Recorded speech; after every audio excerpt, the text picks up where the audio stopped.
supposed to be back from a trip to the Darby Ice Caves. They're not back yet. I want a fast team, a follow-up team with more gear, and a third team with big gear and a backup. We're concerned that they're dying. Hey guys! This thing starts flooding. Get up high. That may not be a good thing. Hey guys, can you talk to it?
Jackson Hole, Wyoming, the most exclusive destination in the Rockies.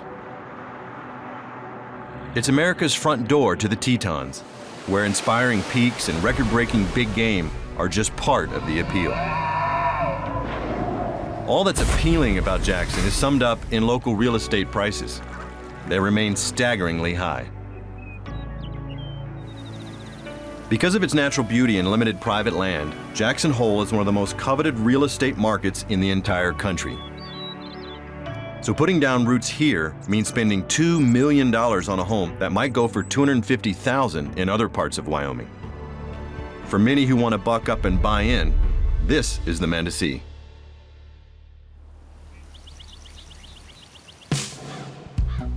Tim has owned a construction business since the 1970s, building luxury homes for Jackson Hole's wealthiest residents. Ah, this is the fun one. It's gonna be really cool, a little house in a guest house. It was the joke of a long time. The millionaires were chased out of town by the billionaires, and that was back in the 80s. And the net worth of some of these residents that come in here and build second homes and or first homes to stay here is pretty substantial. Tim's clients are demanding. So his work requires a fanatical eye for detail, a skill that makes him perfectly suited to his second life as the longtime chief advisor to Teton County Search and Rescue. I have to say I'm pretty type A in controlling. I've been incident commander a lot. I've been here a long time. The team just listens to me. I don't really have to say much. They be quiet, they listen to me, and we move on. Ready to go?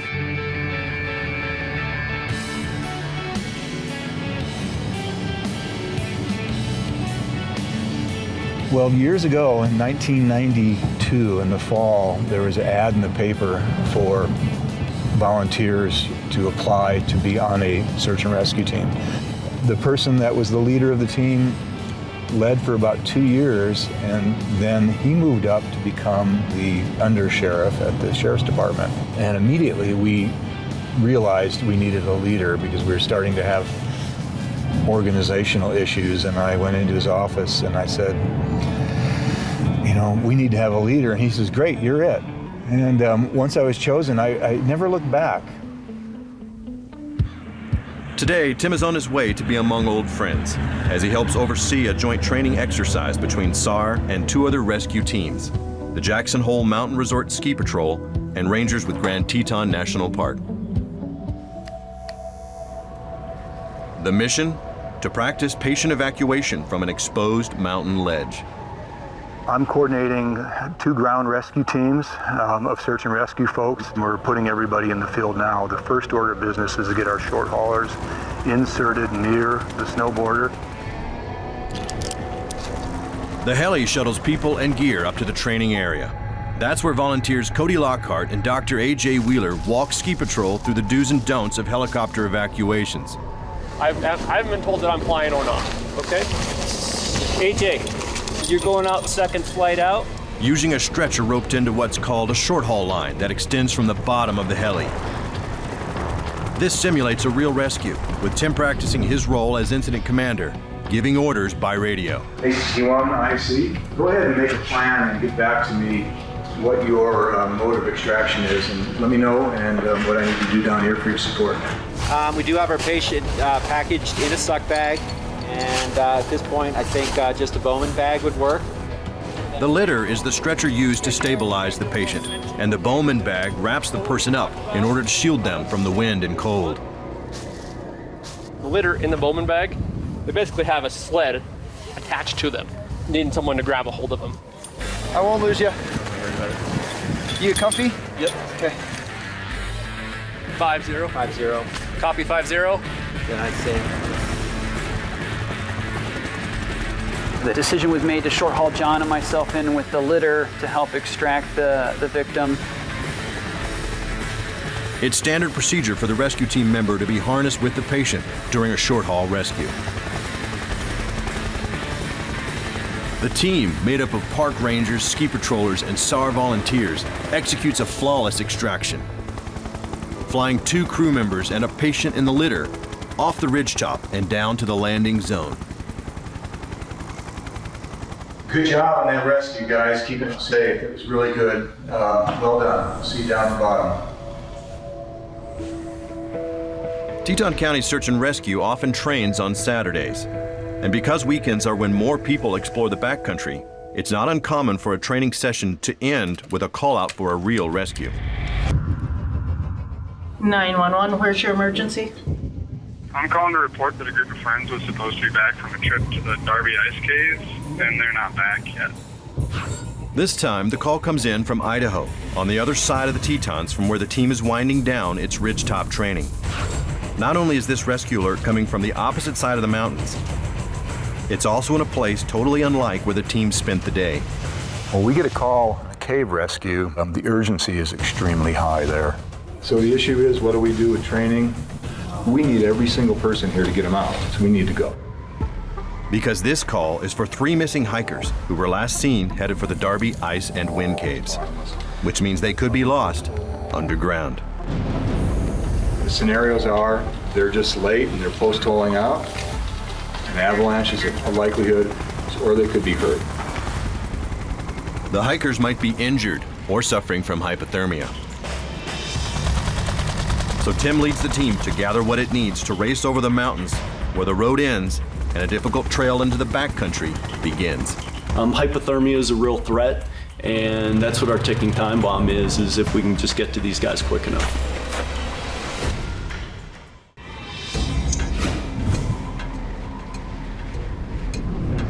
Teton County Search and Rescue veteran leader and volunteer Tim Seal Carlin takes over as incident commander, mobilizing the team to go in search of 3 hikers lost somewhere in the area of the Darby Ice and Wind Caves. They know about the cave. As you heard, they're in there chipping the ice plug. They're stuck or lost. The Darby Ice and Wind Caves are a one-way underground cavern system with an upper and lower entrance that sits on the western side of the Teton Crest. That means it's at the edge of SAR's reach and difficult to access. And the longer it takes to get there, the more threat there is to the hikers trapped inside.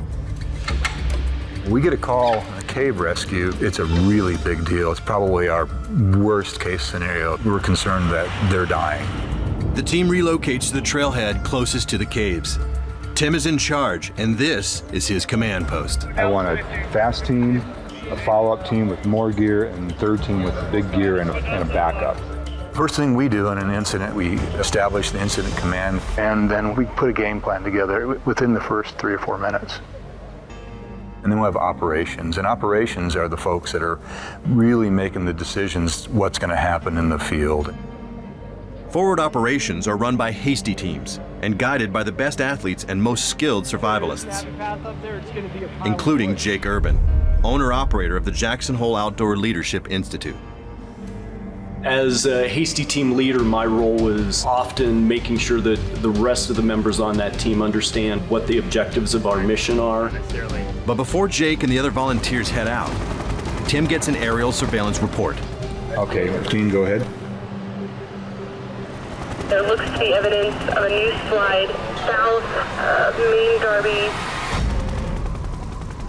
Now Tim and the team must manage risk before they even get to the cave.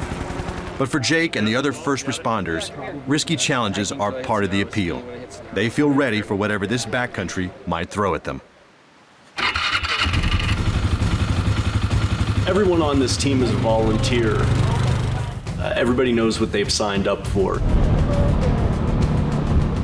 As we progress up mountain, it goes from green grass to a little bit of snow, then a lot of snow. The Hasty team locates 3 sets of tracks headed toward the caves, and this leads them through a designated wilderness area.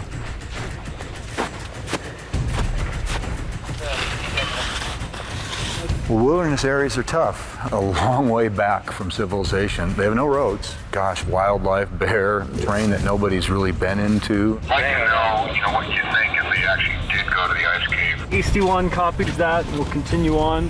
And we find ourselves being detectives trying to root out all the clues. Soon the team reaches the first big clue, enabling them to eliminate a possible scenario. Doesn't he have your in reach? This is their tracks. Oh, these right here? Yeah, right here, that's them. The tracks lead to the upper entrance of the cave system, and not to the lower entrance. So the hikers probably avoided avalanche activity reported near the lower cave entrance by the aerial spotters. Instead, they apparently climbed further, headed for the upper ice cave entry point. This means the hikers could be attempting a demanding through hike of the caverns and might be stuck inside. So the team decides to split up. What do you guys think about trying to stay in these trees, seeing how it holds up in there? By entering through the lower exit, Jake's team hopes to take a shortcut to the lost hikers. All right, are you near or did you already go through the avalanche area? There is no avalanche on this side of the canyon that would affect them. So we're pretty convinced that they're stuck in there at some point. Hypothermia is a real threat, and that's what our ticking time bomb is if we can just get to these guys quick enough. Inside the Darby Ice Cave, there is a serious route requiring 6 to 12 hours underground, where spelunkers navigate an area known as the maze. It's full of narrow paths and freezing water. And sometimes this route is blocked when the cave water freezes solid. That's what Tim is worrying about back down at Ensign Command. With any luck, we're gonna just do a short little crawl here.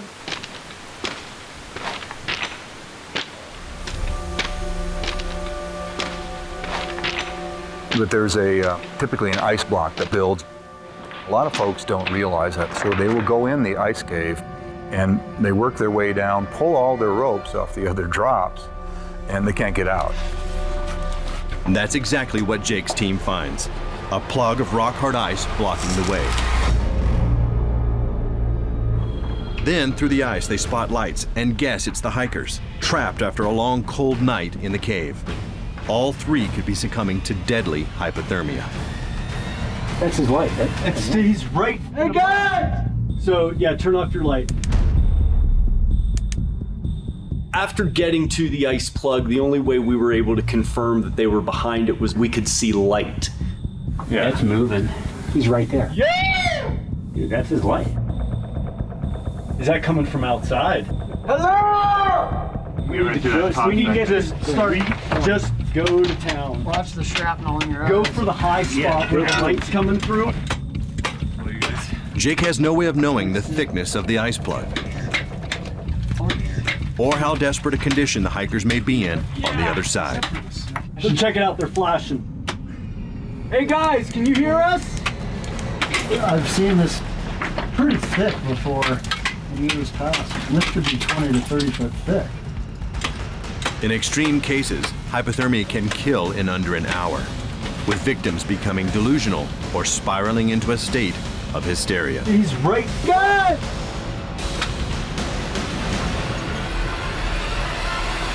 Hello! Hey guys, can you hear us? Hello! Deep inside the mountains outside Jackson, Wyoming, any place above 8,000 feet can feel like winter all year long.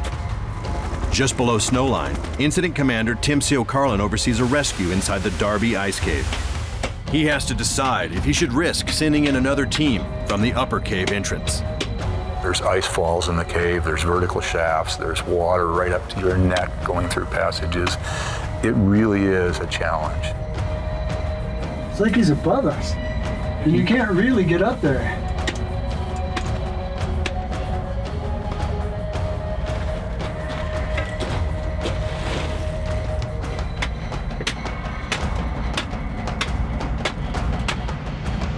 They're chopping on the same side we are. I can see their axe coming down. A thick ice plug blocks Jake and his team of first responders from making contact with 3 lost hikers trapped for more than 24 hours in this frigid underground wilderness. Life or death. It's always life or death up here. Jake leaves the cave to call Tim on the radio and discuss their options. There are places in the cave that if somebody's hurt, we can't put them on a backboard, and we have no way to get them through some of the crawls. And we know we're going to be underground in damp, cold conditions, right at freezing, 32 degrees, and some water up to our chest. And for 12 to 24 hours minimum, that's our moment for me, because not only it's a long way to get there, but we have to find them, we have to get in there. Now by the time we find somebody in the cave, we're wet and cold and tired. So they're really hesitant about sending a team through. Tim determines it would be too risky to send in the second team from the upper entrance. That route involves several dangerous rappels, made extra perilous by the icy conditions inside the cave. Tim believes his team has no choice. They must break through the ice. That's the problem, is that when there are ice plugs, we're never sure how wide they actually are. Sometimes they're pretty simple to chip through. Other times it might take days to cut through it. Yeah. Go for the high spot where the light's coming through, and just go to town.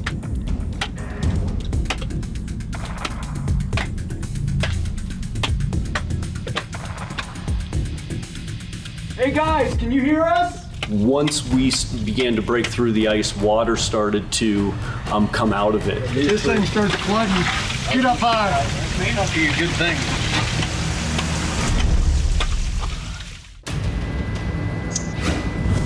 Teton County Search and Rescue are chiseling away at a massive ice plug trying to reach 3 lost hikers. Hey guys, can you hear us? Anytime you're in a cave and water starts pulling in, it's not a very comfortable thought.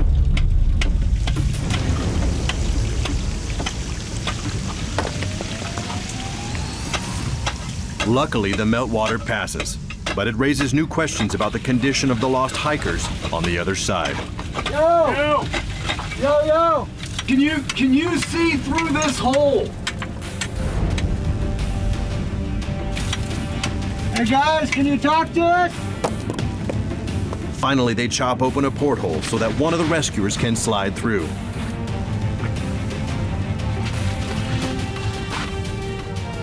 Hey, yeah! And they like what they find on the other side. What up, boys? My name's Mike. Ultimately, the party was safe, unhurt, albeit very cold, wet, and tired. Okay, so no medical. Yeah, we're totally fine. Let's start rolling, and you guys all have lights still. Let's get 2 of us down there. Alright, you got your feet. Now everyone hustles to get the chilly hikers out into the sunshine.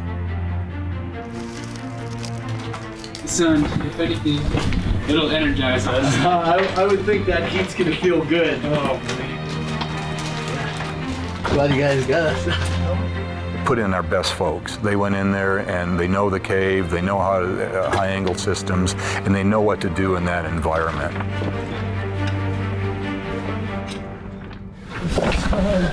It's so beautiful.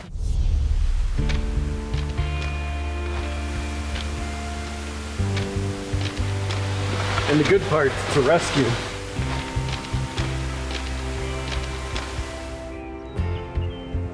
When they reach the mouth of the cave, they radio the good news down to Tim.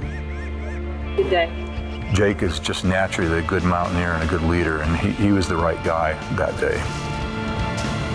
I feel like in my previous EMS work, I've saved lives, but the connection you make with people in this environment is unlike any other EMS opportunity that's out there.